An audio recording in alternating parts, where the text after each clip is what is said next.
With the advent of the mobile phone in the 1980s, came the need to build a network of antennas to support them.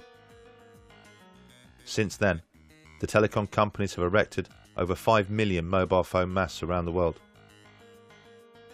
But incredibly, prior to filling the air with microwave frequencies, they didn't conduct a single piece of research to ensure there wouldn't be any long-term health effects from such exposure. The grid was built without first making sure it was safe. Thank you for your help.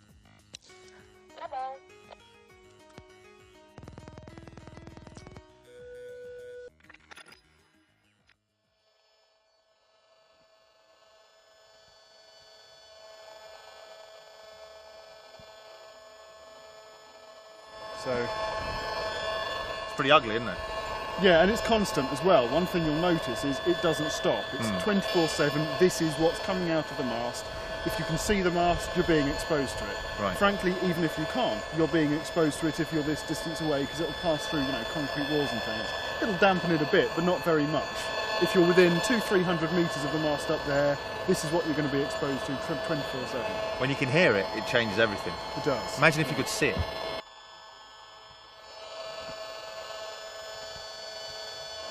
It'd be the equivalent of seeing a daily smog. Yeah. around you.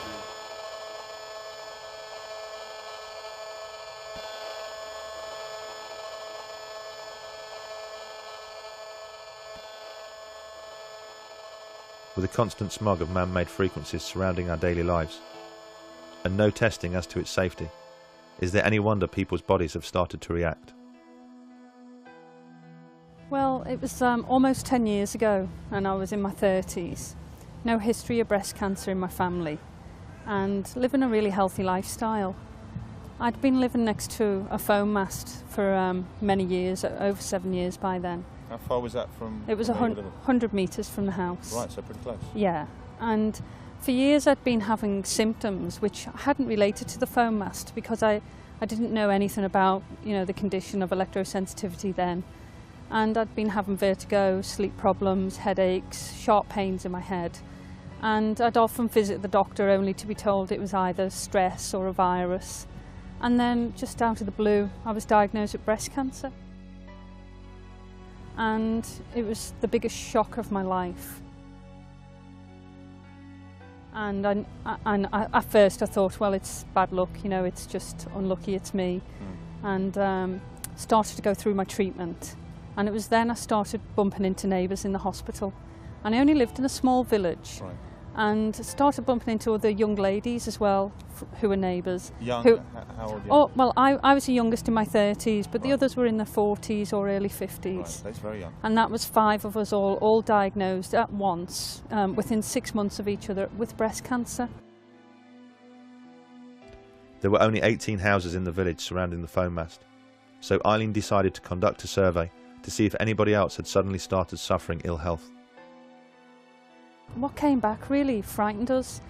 Lots of people were reporting the same symptoms that I've been suffering with for years. So vertigo. Yeah, the headaches, the vertigo. But there was other young women in the village who were having fertility problems and pre-cancer cervical cells.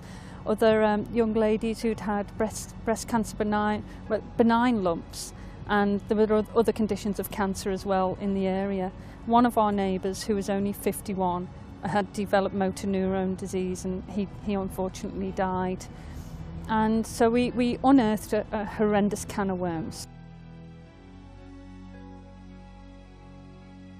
We've done a count of 77 people in the houses. And out of 77 people, how many people were suffering biological effects? The estimate was around 70%.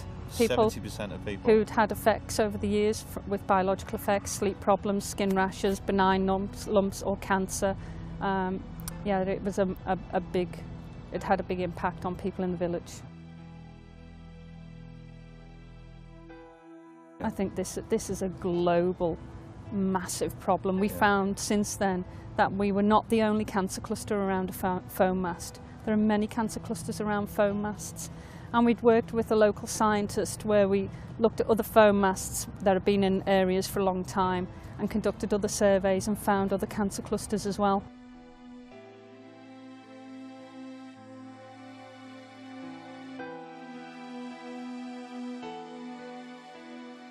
with so many phones and masts, and a mobile phone industry worth trillions, you would hope that by now a strict governing body would have been installed, an iron-fisted regulator who ensures the telecoms industry errs on the side of caution,